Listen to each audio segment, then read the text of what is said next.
नमस्कार, स्वागत है आप सभी का इस ऑनलाइन क्लास में। आज के इस वीडियो में हम चर्चा करेंगे हिंदी माध्यम के कक्षा 7 के परिमेय संख्या से संबंधित अभ्यास 1A के बारे में। तो पूर्ण रूप से समझने के लिए वीडियो को अंत तक देखें और अगली वीडियो की नोटिफिकेशन पाने के लिए लाइक, शेयर और सब्सक्राइब करना न भूलें। तो आइए शुरू करते हैं। जैसा कि हम देख रहे हैं, प्रश्न 1 में निम्नांकित पूर्णांकों को परिमेय संख्याओं के रूप में लिखिए जिनका हर 1 हो। इस प्रश्न में कुछ पूर्णांक दिए गए हैं -7, 11, 27, -45, 71। तो कुछ पॉजिटिव कुछ नेगेटिव इंटीजर्स इसमें दिए गए हैं और इनके हर के रूप में 1 को प्रदर्शित करने के लिए कहा जा रहा है।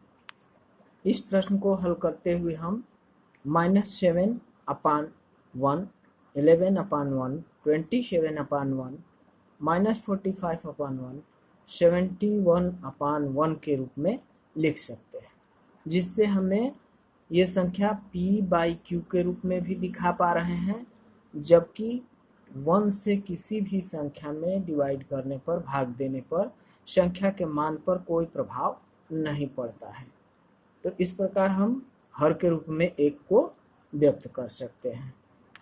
अब दूसरे प्रश्न में -4/5 जो एक परिमेय संख्या है को परिमेय संख्या के रूप में व्यक्त करना है, जिसका अंश दिए गए विकल्पों के अनुसार हो। जैसे क में दिया है 8 हो, ख के अनुसार -16 हो, ग के अनुसार 20 और घ के अनुसार -24 होना चाहिए। अब जैसा कि क में दूसरा के क में देख रहे हैं, अंश हमें 8 के रूप में व्यक्त करना है। तो सबसे पहले हम चेक करेंगे कि -4 में किस अंक से, किस संख्या से मल्टीप्लाई करें कि हमें 8 प्राप्त हो। तो -4 में हम देख रहे हैं कि -2 से यदि मल्टीप्लाई करते हैं तो माइनस माइनस मिल के प्लस होगा 8, और -2 से चूंकि ऊपर मल्टीप्लाई कर रहे हैं तो नीचे भी हमें -2 से मल्टीप्लाई करना होगा।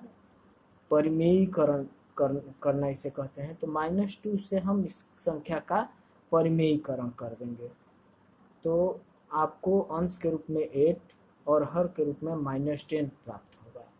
अतः अंश 8 करने के लिए हमें संख्या को -2 से हर और अंश में गुणा करके संख्या को 8/-10 के रूप में बदलना होगा। ठीक इसी प्रकार यदि इसी प्रश्न के भाग ख को देखें तो हमें अंश -16 के रूप में प्राप्त करना है। हम चेक करेंगे कि -4 में किस संख्या से मल्टीप्लाई करें, गुणा कर दें कि -16 के रूप में हमें पूर्णांक प्राप्त हो। तो हम देख रहे हैं कि -4 है, इसमें यदि 4 से मल्टीप्लाई करते हैं तो हमें -16 प्राप्त होगा। इस प्रकार -4/5 को हम 4 से परिमेयीकरण कर देंगे, यानी कि हर में और अंश में दोनों में 4 से मल्टीप्लाई करेंगे। तो यहाँ आपको -16 और नीचे 20 के रूप में एक संख्या -16/20 के रूप में प्राप्त होगी। इसी प्रश्नावली के तीसरे प्रश्न में हम देख रहे हैं -5/-7 के रूप में एक परिमेय संख्या दी गई है, जिसे हर 7, -14, 21 और -35 के रूप में व्यक्त करके प्रदर्शित करना है। अब इस प्रश्न के ग को देखें, ग भाग को, तो हर हमें 21 करना है। तो जैसा कि हम जानते हैं, देखेंगे कि हमें हर में किस संख्या से मल्टीप्लाई करने पर 21 प्राप्त हो रहा है। तो -7 में -3 से अगर हम मल्टीप्लाई करते हैं तो हर हमें 21 के रूप में मिल जाएगा। तो इसका मतलब कि -3 से ही हम हर तथा अंश दोनों में मल्टीप्लाई कर दें। तो -5 × -3 = 15 and -7 × -3 = 21। यानी कि हमें संख्या 15/21 के रूप में प्राप्त हो रही है। और इसी प्रश्न के घ भाग को देखें तो हमें -35 के रूप में हर को प्राप्त करना है। तो -35 हर में 5 से अगर मल्टीप्लाई कर दें तो हमें -35 प्राप्त होगा। तो हम 5 से चूंकि हर में मल्टीप्लाई कर रहे हैं तो अंश में भी 5 से मल्टीप्लाई करना जरूरी है। तो इस प्रकार हम 5 से इस संख्या का परिमेयीकरण कर देंगे और हमें अंश के रूप में -25 और हर के रूप में -35 प्राप्त हो जाएगा। प्रश्न 3 की भांति ही प्रश्न 4 में हर को धनात्मक करने के लिए कहा गया है, यानी कि -11, -17, -19 और -13 को हमें धन रूप में व्यक्त करना है।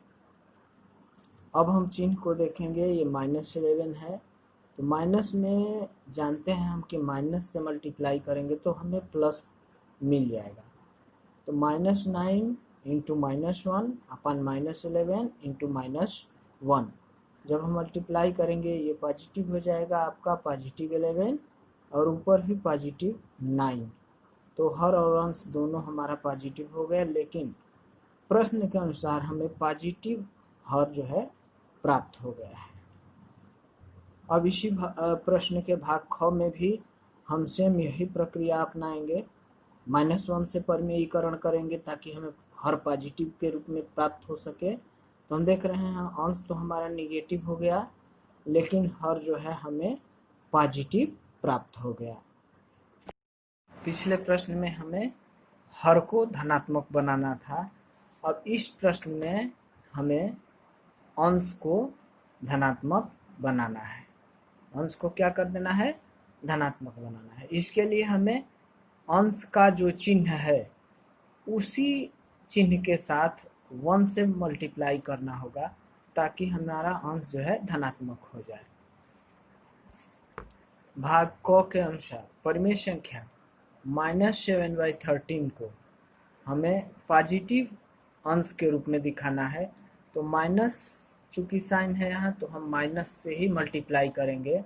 तो -7 इंटू -1/13 इंटू -1, तो यहाँ आपको पॉजिटिव अंश के रूप में 7 प्राप्त हो जाएगा।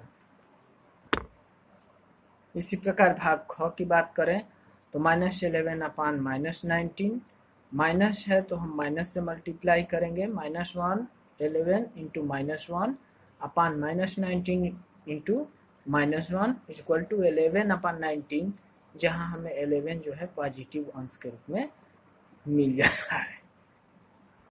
प्रश्न 6 के अनुसार निम्नांकित संख्याओं में कौन सी परिमेय संख्या धनात्मक है? इस प्रश्न को हल करने के लिए धनात्मक और ऋणात्मक की पहचान यही है कि जब भी अंश और हर के चिन्ह समान हो तो संख्याएं धनात्मक होती हैं, और जब अंश और हर के चिन्ह विपरीत हो तो संख्याएं ऋणात्मक परिमेय संख्या के रूप में होती है। जैसा कि हम देख रहे हैं क माइनस माइनस, अंश में भी निगेटिव हर में भी निगेटिव, तो ये एक धनात्मक परिमेय संख्या है। जबकि ख में वहीं देखें तो 11/-19, तो अंश का पॉजिटिव है लेकिन हर का निगेटिव है, विपरीत चिन्ह है, तो विपरीत चिन्ह वाले ऋण परिमेय के रूप में होंगे। तो ये पहला जो है क पॉजिटिव, सेकंड ख ये जो है आपका निगेटिव परिमेय संख्या है, ग धन परिमेय संख्या है, और घ ठीक उसी प्रकार ऋण परिमेय संख्या है। अगला प्रश्न जैसा कि हम देख रहे हैं प्रश्न नंबर 7 में, निम्नांकित संख्याओं में कौन कौन सी परिमेय संख्याएं ऋणात्मक है, यानी कि इसमें भी ऋणात्मक धनात्मक छांटना है।